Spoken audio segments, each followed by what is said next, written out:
J'ai commencé à RFO Saint-Pierre-et-Miquelon comme technicien vidéo en 1998. J'avais juste 20 ans. En 2000, je suis devenu monteur et 3 ans plus tard, j'ai été muté en Nouvelle-Calédonie. Maintenant, je suis JRI, journaliste reporter d'images à Nouméa.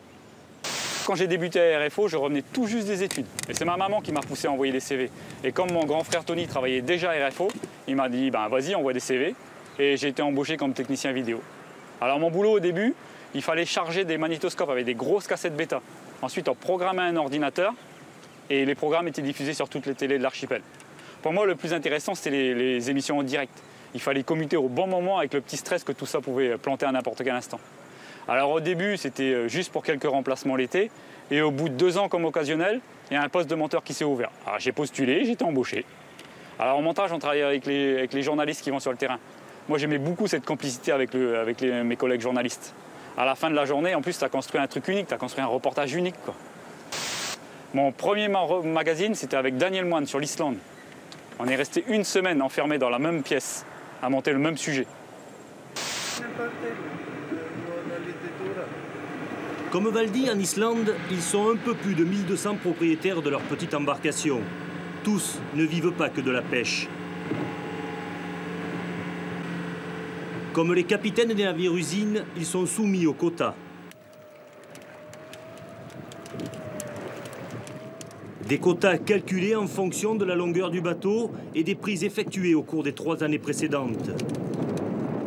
Pêcheur professionnel, Valdi ne pourra capturer cette année que 42 tonnes de morue.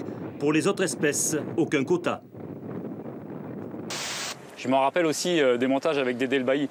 Elle avait un jeu avec une image figée et il fallait dézoomer tout doucement. Elle était super pointilleuse sur ses montages. Je m'en souviens aussi d'une mission à Trois-Rivières pour une transat à la voile.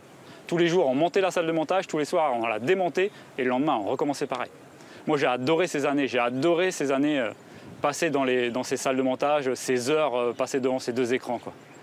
Alors, c'est un boulot qui m'a permis de faire des super rencontres, autant niveau professionnel que niveau personnel.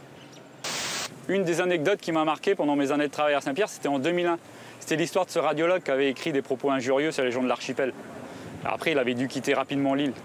On avait couvert cette affaire et on avait filmé son passage dans l'aéroport de Saint-Pierre où tous les gens s'étaient rassemblés là. On avait filmé quand il avait dû monter dans l'avion aussi. Et peu de temps après, les gendarmes sont débarqués à RFO pour récupérer tous les rushs, toutes les images de ce moment-là. Mais bon, tout avait disparu, tout avait été effacé.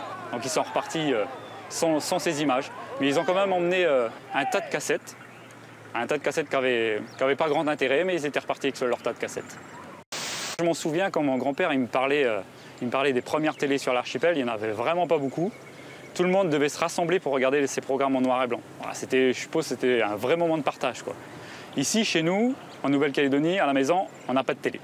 Bon, j'ai 2 filles qui regardent quand même les programmes télé, hein. Elles les regardent sur une tablette. Donc elles sont toutes les 2 enfermées sur ce petit écran-là. Alors c'est sûr, elles choisissent ce qu'elles veulent regarder, les programmes sont illimités. Alors maintenant, je ne sais pas si c'est mieux qu'avant, mais en tout cas, la télé de nos parents a disparu. Alors je pense que c'est à nous de trouver une nouvelle façon de faire la télé et une nouvelle façon de faire notre beau métier. Et ouais, avant de partir, bon anniversaire la télé!